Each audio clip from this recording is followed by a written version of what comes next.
बिस्मिल्लाहिर्रहमानिर्रहीम। अस्सलाम वालेकुम वीवर्स, ईद मुबारक। आज हम जो रेसिपी बना रहे हैं वो है शामी कबाब। शामी कबाब बहुत अच्छे बनते हैं जिस तरीके से मैं बनाऊंगी। इंशाल्लाह आप भी ट्राई करें, बहुत अच्छे शामी कबाब बनेंगे। अब आइए हम अपनी रेसिपी शुरू करते हैं। रेसिपी शुरू करने से पहले मैं आपको बता दूं, गोश्त मैंने लिया है, इसको धो के अच्छी तरह से खुश्क कर लिया है। चना दाल मैंने तकरीबन 1 घंटा पहले से भिगोई हुई थी, वो भी धो के मैंने खुश्क कर लिया है। अब जो इस रेसिपी में चीज़ें इस्तेमाल होंगी वो ये है: आधा किलो चना दाल, नमक, प्याज, लहसुन अदरक का पेस्ट, सुरख मिर्च, शामी कबाब मसाला पाउडर, 3 अदद हरी मिर्चें, 1 किलो गोश्त। कुकर में सबसे पहले शामिल करेंगे चना दाल,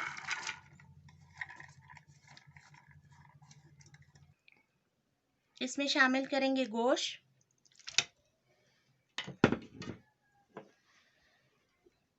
सुरख मिर्च पाउडर आधा चम्मच, शामी कबाब मसाला पाउडर 2 चम्मच, 3 अदद हरी मिर्चें, 1 चम्मच नमक, एक बड़े साइज की मैंने प्याज ले ली थी, इसको मैंने बड़े हिस्सों में काटा है, लहसुन अदरक का पेस्ट। अब इसमें शामिल करेंगे 4 गिलास पानी। आप अपने हिसाब से भी डाल सकते हैं।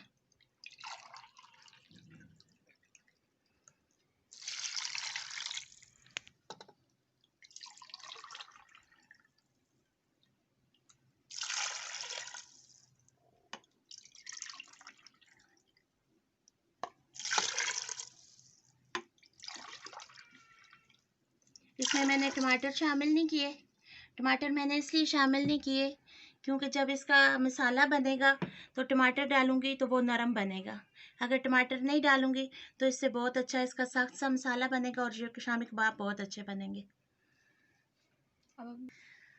अब मैंने इसमें सारी चीज़ें शामिल कर दी हैं। अब इसको 30 मिनट के लिए बैठ देंगे, फिर उसके बाद आपसे आगे रेसिपी शुरू करते हैं।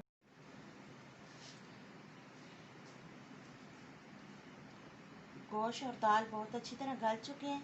इनको कुकर से निकाल के मैंने बर्तन में डाला था, ये ठंडे हो जाएं। अब इनको पीस के फिर इनके कबाब बनाते हैं। मैं चॉपर में पीसूँगी, आप जिसमें मर्जी ये पीस सकते हैं।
शामी कबाब तैयार है।